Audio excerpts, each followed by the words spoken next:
Hello and welcome back to the channel. I'm Thomas and you join me with this, the DS9. This is an Opera trim and it's a plug-in hybrid luxury car to take on things like the BMW 5 Series and the Mercedes-Benz E-Class. And in this video I'm going to give you a walk around tour of the car, show you the exterior quirks and features, show you what it's like in the interior and then get it out on the road for a test drive. So stay tuned for this video. So we'll start off with the front of the car. Now, what you're going to notice is this metal strip running around the front of the bonnet. This is known as the Sabre, and this particular trim piece is called the Clou de Paris. As you can see, the kind of pattern that's on it, and that's unique to the DS9 models, help it stand out on the road. Just below that, we do also have the E10's badge here, proudly on the middle of the car. On the side, just below the lights, we do have these DS wings that we call them, that are underneath these bejeweled LED lights that do a little dance. And then in the middle here on the grille, we've got this kind of 3D effect with the DS logo, which are three Citroen badges interlocked to make this DS logo, with the front camera integrated underneath there, with your radar cruise down below. Now there's quite a lot of aesthetic design in this car because this is a premium product made by the DS manufacturer. So the side of the car, we do have the chrome around the doors. We've got black mirrors as well as the black B-pillar, all quite elegant looking, and we even have flush door handles here, as you can see, giving that aerodynamic look when it's locked or out on the road, and they do pop out like so.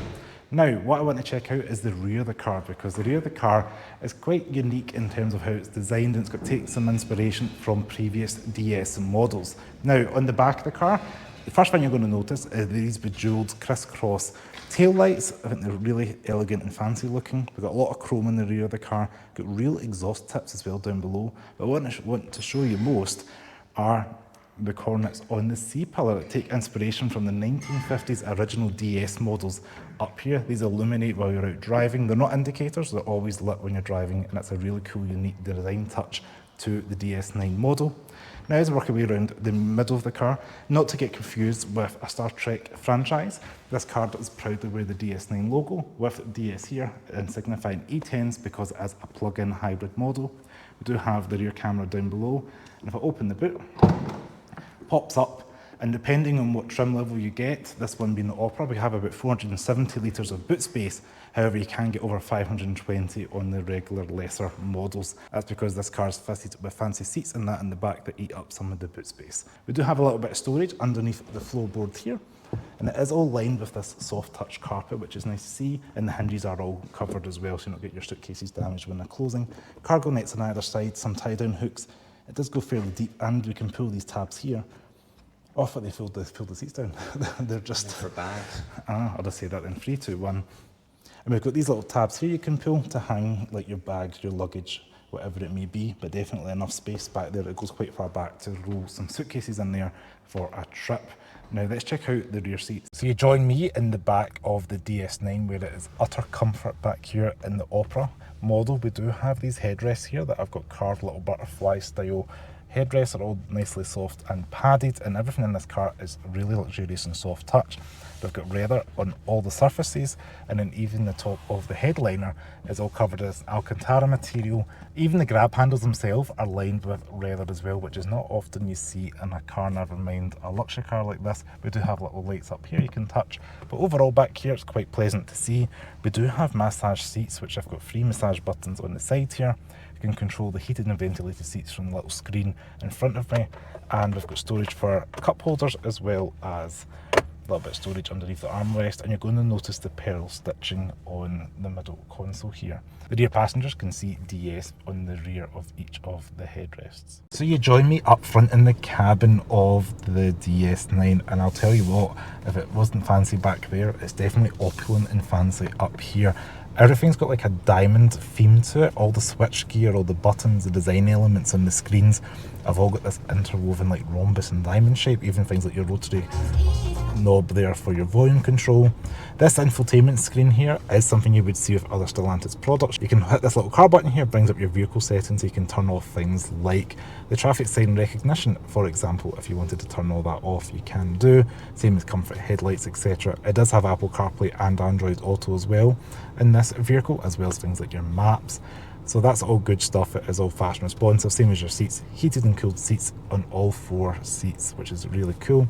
This here is your BRM clock that would rotate up.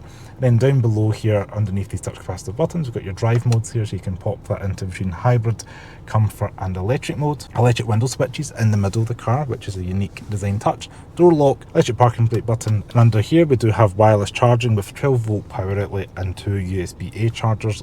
They are kind of lined with this kind of chrome effect to just let you know where it is, and it's got a little bit of felt in there. It's quite a nice little details there, that little motion. Here is your gear select, Heat 8 automatic transmission. Pull that back for drive, all the way forward for reverse, and you'll see your parking cameras pop up. This has got front and rear cameras, and it's got a separate D10s here for P for park at the top. Kind of reminds me of something maybe an airline pilot would use to drive and fly their planes. It's quite a unique design detail here. And if I pull these keys out the centre console, we can have this as a nice flush design. Again, we've got that rhombus pattern going across there. 2 cup holders, and then we've got a little storage bin in here, which do have 2 separate sides of the armrest, so you could have it unlocked. Your driver and passenger wouldn't have to be interrupted while you're accessing the inside of that console there. So you join me behind the wheel of the DS9, and it's quite a smooth drive first off the bat. Steering's quite well weighted and direct, going round the roundabout at the moment, and it does handle with decent composure. The visibility sightline's not too terrible as well. I like the mirrors, and we've got little blind spots in the corners of the mirror. All DS9 hybrids use a 1.6 litre petrol with a 15.6 kilowatt hour battery. That means you get 107 brake horsepower from the battery and around 197 from that petrol engine, combining to about 250 brake horsepower. Power goes to the front wheels, 4-wheel drive is an option, and you're getting 0 to 60 in around 8 seconds for a front wheel drive, or about 5.6 for the 4-wheel drive model.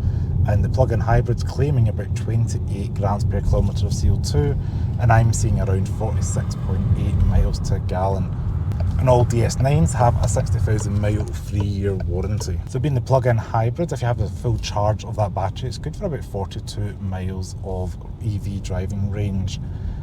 Now out on the road, it's not too wide. It is quite a long vehicle, but it's not super wide for the UK roads. National speed limit, foot down a little bit. And accelerate to 50 with quite ease and grace there. It's quite a comfortable cruiser out on the road, and we've got a lovely backdrop today with the sunshine, sun setting in Scotland.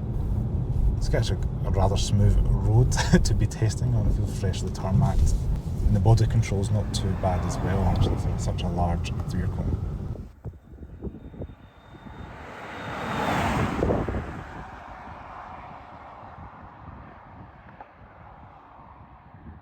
I think the buyer of this car is somebody that wants a luxury car. Obviously you want to be able to carry your passengers and enjoy that rear seat kind of amenities that this car offers, and it does rival things like the Mercedes E-Class, BMW 5 Series, but it's maybe for somebody that's maybe had them and wants something different, stand out from the crowd in your neighbourhood.